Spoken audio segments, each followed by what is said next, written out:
So, one of my friends just recorded a 5-star predictions video, and that inspired me to do the same thing. So, I picked 5 books that I think are going to be 5 stars. I'm going to start with the ones I'm most confident about to least confident about. And so, the first one is going to be The Toll. That is the third book in the Arc of the Scythe series. I think it comes out pretty soon, and I'm super excited for it. This series takes place in the future, and it's a future where humans have conquered death. Nobody dies anymore, really, and if you do die, you can just be resurrected. So a lot of teens do something called splatting, where they will jump from a super high building or go in front of a train, and they're just revived. There is still a need for death, and so there's an organization of people called Scythes, and they are ordained to kill. They have to kill a certain amount of people by each year. They have to kill a certain amount of people each year. They can't have any preferences towards like race, gender, any kind of minority group or whatever. And they just have to go around selecting people and gleaning them. And anyone who is related to that person is safe from the scythe for the next year. It's a really cool concept. I really, really like it. And the first 2 books were amazing. I think they were both 5 stars for me. And so I'm really confident that book 3 will pull it off and the whole series will be 5 stars. Next up, I have the first book in the Tales of Duran trilogy. It's called In the Eye of Heaven by David Keck. I don't really know too much about this. I think that there's a squire. After 14 years of grueling training for knighthood, fate snatches Duran Pole's inheritance from him. I'm going into this pretty blind, but the reason I'm confident in it is because David Keck is a friend of Steven Erikson's, and Steven Erikson really highly endorsed this book, and there's a blurb from Patrick Rothfuss on it. So I think that that'll be pretty good. But yeah, I have no idea what it's about, but the cover is gorgeous, isn't it? Third, we have The Ninth Reign by Jen Williams. This is a book that I started. I got about 60 pages into it before getting distracted by Cage of Souls by Adrian Tchaikovsky, which ironically there is a blurb from him on this. But this takes place in a world where there is a very long lived kind of like elfin type race, and their god has died and immortality has been snatched from them. The way that they survive is by drinking the blood of humans, but this blood seems to have a cost, and now these long lived people are getting very, very sick from the blood, but the blood is the only thing that sustains them. Which reminds me a lot of the game Bloodborne, which is one of the best games ever.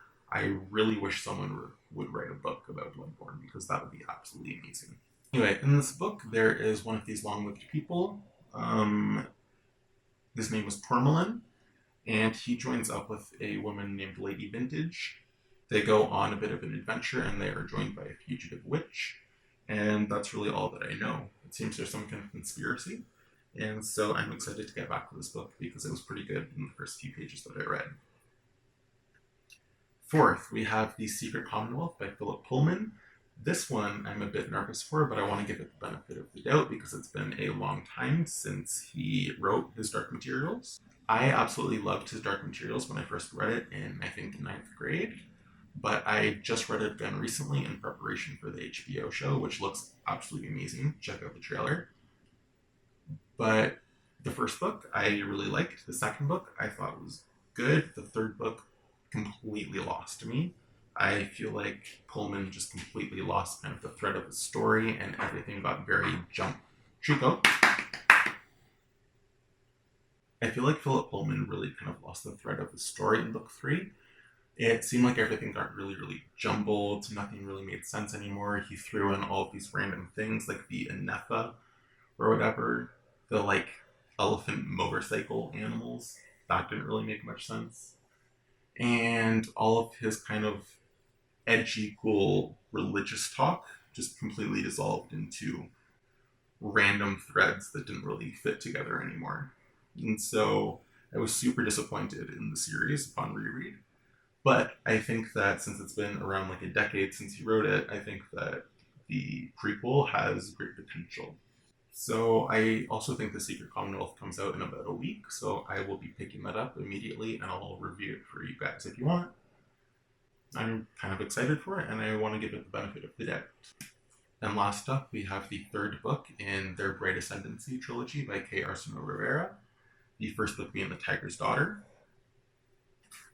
The Tiger's Daughter was one of my favorite books of that year. I gave it 4.5 stars and I absolutely loved it. I really like when things are told epistolarily, as in like in letter format. I kind of like that gimmick, I guess, if they pull it off properly. And I really feel like K. Arsenio Rivera did. However, book two. If book one was 4.5 stars, how is it possible that book two could be 1.5 stars for me? It was so bad. It really honestly shocked me how bad it was. But I really want to give her the benefit of the doubt, and I started the third book, and so I think she might be able to pull it off. But I will definitely let you know as soon as I finish. I will 100% be recording a review for the entire trilogy, and so I guess we'll see. But those are my 5 star predictions. Let me know what some of yours are for the upcoming year. And let me know of any new releases that you're super excited for because I always need more books to read. Anyway, have a good one. Ciao.